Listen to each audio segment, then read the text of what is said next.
Wala quwwata illa billah. Pada bapak-bapak pembina yayasan, para nasihat, penasihat perguruan, bapak para badal, bapak pengurus yayasan, pengurus perguruan, singkatnya bapak ibu-ibu jamaah perguruan Naksabandi rahimakumullah. Terlebih dahulu kita memanjatkan rasa puji syukur kita kehadirat Allah Subhanahu wa taala atas limpah rahmat, taufik, hidayah kepada kita semua, sehingga pada kesempatan ini kita dapat menghadiri majelis zikir Naksabandi dalam rangka kita kewajiban dan rutinitas kita. Semoga ibadah kita senantiasa dilimpahkan rahmat dan ridhonya. Amin. Kemudian tak lupa menyampaikan salawat dan salam kepada junjungan alam Nabi besar Muhammad sallallahu alaihi wasallam. Allahumma shalli ala sayyidina Muhammad wa ala atas bimbingannya, petunjuknya, hidayah serta syafaatnya lah kita harapkan. Moga-moga kita dapat mengikutinya, mentaatinya secara zahir dan batin. Amin. Alhamdulillah, kesempatan ini ya, jamaah hadir ya. Walaupun ya ada satu pergeseran di sini, pergeseran waktu. Ini kadang belum dipermalukan ya, sehingga ada jemaah yang agak mengikuti seperti semulanya. Artinya ini kita agak sedikit mundur untuk mengikuti waktu yang ada di Indonesia bagian baratnya, supaya ketemu, supaya tidak menjadi satu protes atau sebagai satu ya semacam teguran gitu ya. Karena dimana kalau kita tidak ikuti protes ini memang bagi orang-orang salat agak janggal kan, karena jaharnya dulu baru sholat, supaya sholatnya bisa beriringan kan gitu, kita bisa lakukan yang sholatnya, kemudian baru kita lakukan zikirnya. Karena dari tatanan syariat, karena sholat yang lebih didahulukan baru zikir. Karena Rasulullah SAW, adakah Rasulullah SAW melakukan zikir setelah selesai sholat. Dalam arti kata bahwa zikir itu selalu Nabi lakukan ya selesai sholat, baik secara pribadi sendiri maupun berjamaah, dan beliau melakukan ini. Ini sebagai tapi dalam situasi yang mana yang memang sangat mana yang sangat memungkinkan kita juga tidak mengikat di situ ya. Kita tidak mengikat dalam perkara, karena zikir adalah merupakan ibadah tidak terbatas oleh waktu dan tempat, kapan dan mana. Berbeda dengan sholat, memang agak sedikit telat akan menjadi satu ya teguran, kan harus bersesuaian dengan waktu dan tempat. Tapi setiap sholat itu ada jeda ya, ada jarak di situ. Nah, itu secara hukum syariat itu juga dibolehkan sebenarnya, tapi lebih diutamakan di awal waktunya. Nah, ini karena di perguruan ini adalah dilihat, diperhatikan dari semua soal-soal ya baik perkara-perkara terhadap hari-hari maupun perkara-perkara kita di dalam melakukan sholat berjamaah maupun zikir sehari ini. Nah, ini menandakan bahwa menjadi rujukan dia sebagai tempat mereka mengambil hikmah di situ terkait terhadap pemahaman-pemahaman atau kajian-kajian yang ada di luar sana. Karena di antara zikir yang ada, tata cara yang ada, baik tata cara sholat maupun zikir, hanya kita yang beda ya segitu. Dalam arti kata bahwa spesial sekali, tidak kita mengikuti daripada, bukan tidak akan kita yang sama ya di dalam menjalankan dari situ tuntunannya, rukunnya, ketentuan sebagainya. Karena inilah yang paling ideal, yang paling kuat hujahnya ya, yang kita pakai untuk melakukan ibadah syariat pertama. Karena kita mengambil hujahnya dulu, dalil-dalil yang kuat sebagai rujukannya, baru kita mengaplikasikan, terutama tentang sholat ya. Nah, jadi kita tidak apa namanya, tidak semata-mata melakukan ini berdasarkan keinginan kita semata, kemauan kita semata, akan tetapi berdasarkan hujahnya yang ada yang kuat. Termasuk dengan zikir-zikir kan gitu. Tapi kalau pandangan-pandangan kalangan syariat itu berbeda di situ. Zikirnya ya, zikir syariat bagaimana, zikir tarekat bagaimana, apalagi zikir hakikat dan marifat itu sudah masuk kepada yang sangat spesial sekali, yang sangat khusus. Nah, itu. Namun kita mengambil jalan tengah di situ supaya semua dapat ya.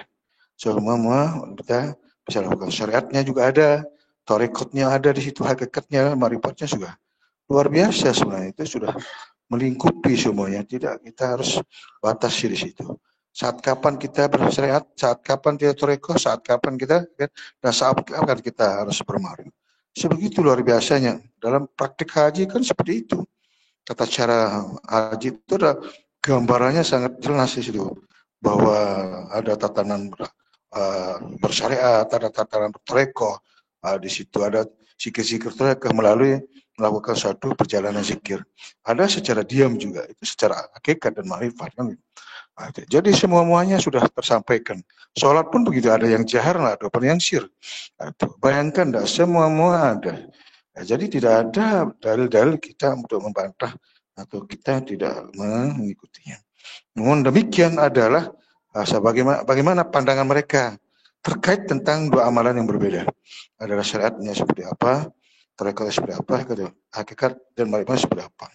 Nah, itu kita hanya tersampaikan selama ini adalah sejarahnya, artinya pemahamannya, dalil-dalilnya, yaitu tentang syariat misalnya, tarekat misalnya, hakikat misalnya, tetapi bagaimana isinya dari rangkaian daripada apa yang mereka sampaikan. Itu yang tertunda, itu yang tidak terlaksana. Kita hanya mengikuti penyampaian penjelasan toh.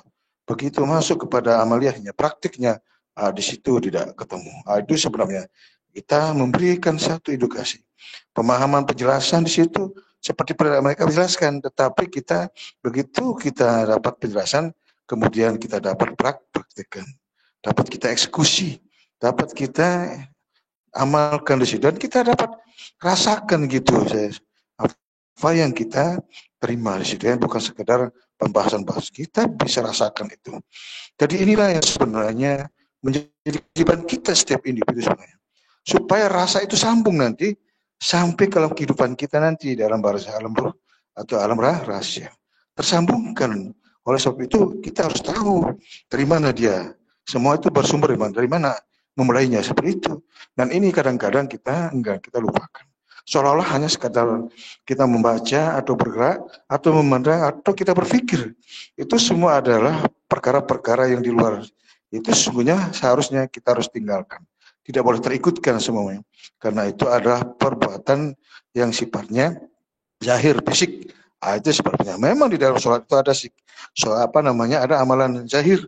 Itu supaya dua-duanya beribadah, ya kan? Ibadah zahir seperti apa, ibadah batin ini seperti apa. Pada satu ketika zahir ini akan ditinggalkan, tidak akan terikutkan, hanya yang boleh di situ adalah ibadah batin. Nah, sementara kita awam, buta, tidak ngerti, tidak paham, dan tidak ada ilmu tentang itu, bagaimana sesungguhnya harus kita lakukan.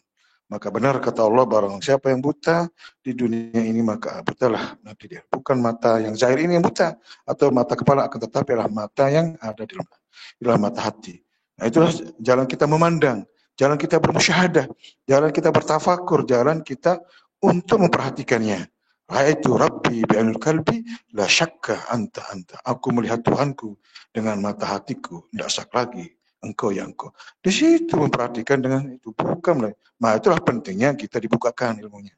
Nah, ditunjukkan dia, ini dengan ilmunya, ini tata caranya. Itu sebenarnya pembahasan ini bukan pembahasan yang baru kali ini, yang sering kita ulang-ulang. Dan inilah kita yang pemula, yang baru menerima, yang baru tawajuh ini kita penting.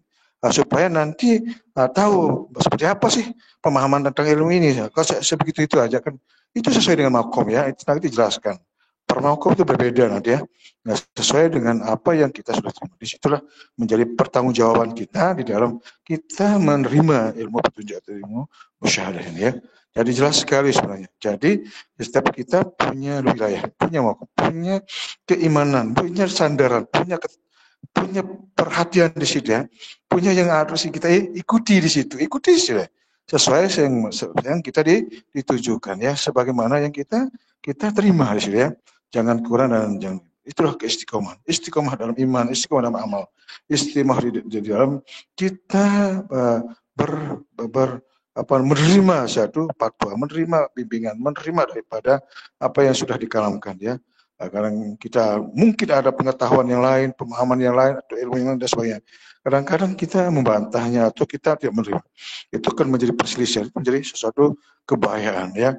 Jadi kita lebih banyak mengambil bahasan-bahasan atau dari luar, itu belum tentu ya, belum tentu ya.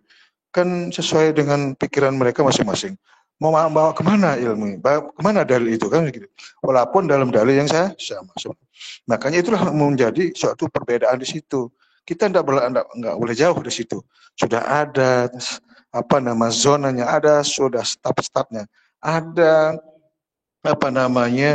ya tingkatan-tingkatannya di situ. Itu di tobi'inya, hitofinya, di rohani, dan rohani situ. Kita tidak mau bahas tentang pembahasan-pembahasan yang menurut mereka klaim, ini namanya ini namanya ini. Itu terlalu jauh, terlalu lama, dan tidak terpakai di situ di tantangan kita ya. Ikuti, karena itu yang menjuru, yang menuju sesuai dengan ya apa yang kita akan temui, yang kita akan dapatkan. Dan itu menjadi pertanggung jawab, itu menjadi pedoman kita sebenarnya. Jadi bahan-bahan yang lain itu adalah pengetahuan saja ya, sebagai tambahan-tambahan, sebagai intermezzo, sebagai wawasan saja sebenarnya, untuk mengalihkan sebuah pandangan atau perdebatan dan sebagainya. Mungkin jalan itulah mereka sebagai pendekatan juga sebenarnya. Itu makanya kalau kita berdakwah, sesuaikan dia. Kalau memang kita berhadapan di tengah-tengah orang-orang syariat, berdakwah dengan bahasa itu, baru nyambung. Kalau mereka bertemu sama orang mereka, berdakwah dengan bahasa mereka, baru kita diterima. Kalau kita ketemu sama orang di hakikat marifat, kalau dia bahas ini, kita ditawain, dikira masih jauh, itu belum. Ya memang tatanannya mereka yang dia suka ada terkait tentang hal yang tidak di dalam, ingin dikupas habis, ingin masuk ke wilayah itu. Kan seperti itu sebenarnya. Itu sebabnya dalam perkara pemahaman ini memang yang membutuhkan sebuah keluasan keilmuan di situ. Makanya para nabi-nabi, para wali Allah, para mursyid di situ yang luar biasa. Bagaimana dia menulis dengan tulisan yang begitu luas, begitu banyak. Itu sesuai dengan apa yang mereka hadapi. Dengan sebuah perkembangan zaman, pemikiran sebagainya kan pasti berbeda. Itu makanya kesini ini hanya pengetahuan saja yang kita dapatkan.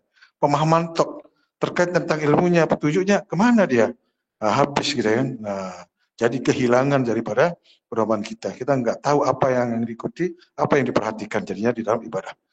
Makanya ikuti sebagaimana yang dituju. Ingatlah sebagaimana yang kamu ditujukan. Sebelum kamu ditujukan, maka kamu termasuk orang-orang yang sesat. Sederhana sekali ya. Itulah, tunjukilah kami jalan yang lurus. Itu kita dapatkan dan temui, kita rasakan sesuai dengan apa yang didalilkan, apa yang tersampaikan melalui dalil itu yang kita dapat. Itu membuat kepuasan hati kita, kepuasan rohani kita. Kalau bukan itu tenang. Kalau sudah ketemu apa yang diimpikan, apa yang menjadi tujuannya. Nah itu sebab makanya harus bersesuaian dengan dalil-dalil akli dan akli. Bersesuaian dengan hati nurani, bersesuaian dengan apa yang mereka rasakan. Apalagi dia sudah mengalaminya, itu semakin tambah kuat hujahnya. Nah, itu makanya rasa yang tidak pernah itu sebenarnya. Ya, jadi bahwa di dalam satu kerohanian ini penting ya rasa pengalaman itu supaya gigit, supaya nanti bisa menjadi hujah masing-masing itu ada. Itu ada kekuatan buat dia untuk membela diri. Itu sebenarnya. Tapi kalau dia paksakan untuk merasakan, atau dipaksakan untuk menemui, itulah yang harus kita pelan-pelan ya. Tidak boleh ya, jangan kita harus memaksakan di situ. Ikuti dulu protaknya, ikuti bimbingannya. Itu lama-lama pasti menjadi wajahadu fina lanah tadi alahum subulan. Kalau kita bersungguh-sungguh, kita berjuang di situ, kita akan dapat. Kita berjuang, ada ilmunya, ada bimbingannya, ada petunjuknya. Bukan perjuangan konyol ya. Itu namanya mujahadah, riadah tanpa musyahadah ya. Mungkin itu saja penjelasan yang singkat, semoga bermanfaat untuk kita semua. Kurang lebihnya mohon maaf. Wabillahi taufik. Assalamualaikum warahmatullahi wabarakatuh.